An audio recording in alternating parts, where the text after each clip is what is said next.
Well, Jim, speaking of athletes, we have some AEW news that we should get to here. Word has come out overnight. In a surprise move, Tony Khan and AEW have announced that Ace Steel has been promoted. Vice President of Talent Development. They're giving him a facility in Florida to train people. I'm shocked by this, but what a interesting move. Well, in a bizarro world where actually AEW is the bizarro world. So in the bizarro world of AEW where everything is normal, that would probably be what is happening. But in actual fact, what they did was they fired him. And apparently again, we all know the history of this, so we'll try not to go into granular detail. But after the brawl for all last September was settled to everyone's tenuous grasp on satisfaction, where that it was agreed that Punk would come back and he'd be going over on Saturday night, and the little fucking cowards would be still over on Wednesday night, so that nobody got scared. Ace Steel was supposed to be coming back to Saturday nights to Collision to be Punk's producer, as he was before. He was Punk's producer. Guys had 25, maybe 30 years experience in the wrestling business. So what the hell, right? Why not make him a producer, since he's been around the business longer than most of those fuckers have been alive? And then when Punk was about to come back and they were about to announce the Saturday night show, we all remember the brouhaha when, after they had gone through all the trouble of negotiating another deal with Ace Steel to put him in the back of the producer's position, to give him back pay for the time that he was unceremoniously fired beforehand for defending his friend and wife. And everything was fine, and everything was going to be swell, and this was going to be the deal, and that's what Punk was told, and that's what Steel was told. Then you'll recall that at the last minute, Ace Steel's contract was screwed up. Wonder who was in charge of AEW Legal would be in charge of executing these contracts and making sure that they matched the deals that Tony Khan had made with these people. I wonder what in the world, because AEW Legal's a crack staff. We know that. A number of their staff is cracked. Well, also HR would be involved, because for an employee to come back or an employee to be hired, you would need human resources involved. Yes, so why couldn't all this be translated properly, that they were about to announce the big debut of Collision, and suddenly they're trying to fuck Ace Steel around on his deal, and Punk says, well, I ain't going.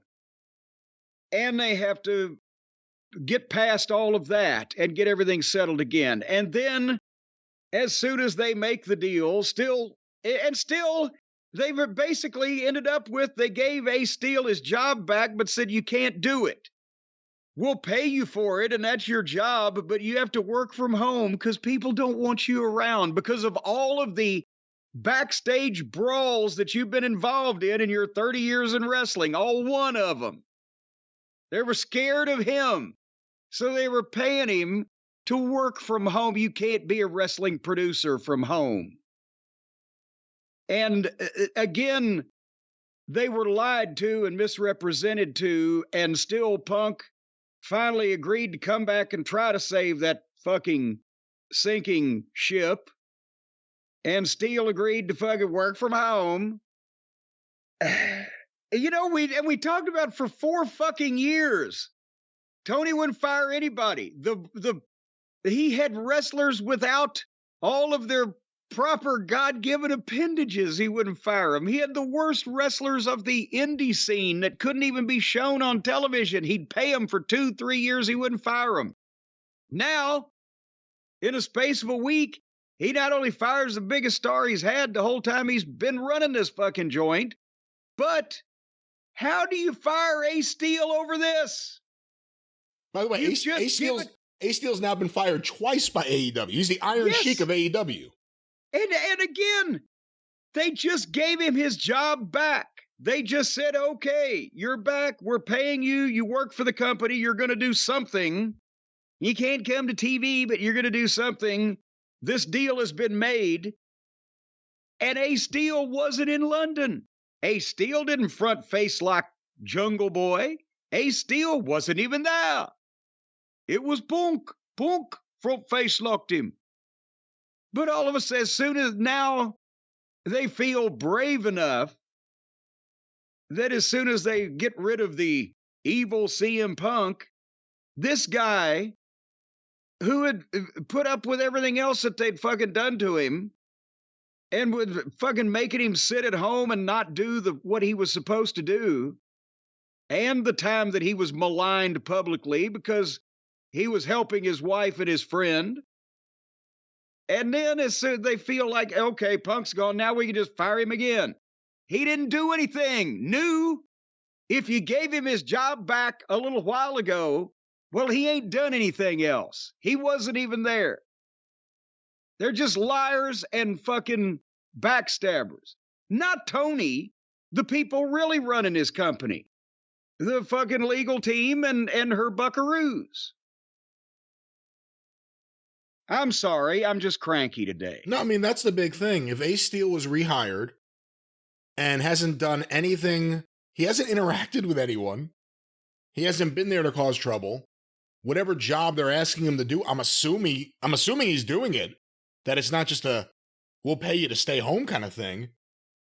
What did he do to be fired? And, it's now being reported, it's public, and we had heard this, at least I had beforehand, that Tony Khan was about to open a wrestling school or maybe not a school, but just a place to train people. Training facility. With Ace Steel. That Ace Steel was either going to run it or be the top trainer or something. And then all of a sudden that all changed. So. Because he spent quite a bit of time around Harley Race's wrestling school. And he spent quite a bit of time around various different training programs. So that would have been, once again, something they need over there. But here's the problem. You can imagine that the buckaroos and their ilk don't want somebody training people how to be professional wrestlers because it wouldn't involve gymnastics and trampolines. So there's, oh God, last thing we want is another bunch of guys that can outwork us. So, I'm sure they were highly against that to begin with, just from a philosophical standpoint. But again,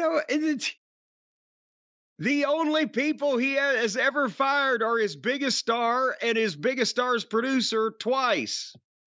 One time for fucking retaliating and coming in and making a save, and the second time for sitting at home minding his own business. He fired Jimmy Havoc, and well-deserved. Oh, I forgot. But well-deserved. How come he didn't fire Excalibur for choking out Jimmy Havoc in front of him? That happened in front of Tony Khan. He wasn't afraid of his life then? I forgot. He's already seen a choke out. Well, he was probably too drunk that night. He doesn't remember it, though. Well, he likes to hang out with the boys, He's one of them. He considers himself one of them. But anyway, so that it's a sad state of affairs now that, again, this guy is not even hardly 2 weeks removed from running the biggest attended wrestling event of all time, and the only thing people are talking about his company is who he's firing. And as a matter of fact, more people are talking about who he's firing than watching his television program. We talked earlier about the Collision ratings plummeting off the edge of a cliff. Our YouTube clip talking about Tony firing CM Punk did more downloads than viewers of the show where Tony announced it to begin with. Because everybody's talking about, and by the way, I got the numbers as of yesterday afternoon, 412,000 to 345,000. But the point is, everybody's talking about who AEW is just fired, on YouTube, just on YouTube, and that's just on YouTube, by the way. But nobody's actually going to AEW to fucking hear it from the source. Everybody's talking about them rather than watching them, for fuck's sake. We beat Rampage too, by the way. But that's part of the problem. The drama around AEW is more interesting than everything they have on TV. And it has been for at least a couple of years. Nothing they put on that show is as intriguing as their self-induced drama. WWE has plenty of drama on their own, and then the shows happen, and it kind of, after a while, things go away. AEW, it's one thing after another. There will be more. We'll see who the next bad guy is. But that's the thing. They let the drama overwhelm everything else that's happening there. And then they complain about everyone talking about it. Fucking you guys get off Twitter and work on your locker room. You know what, though? I've just realized this is all a carefully orchestrated plan. TNT drama. They're trying to go along with the fucking branding of the network. It's all been a massive web of lies and work. And now everybody's going to come out and take a bow on stage. Punk will be in the lead.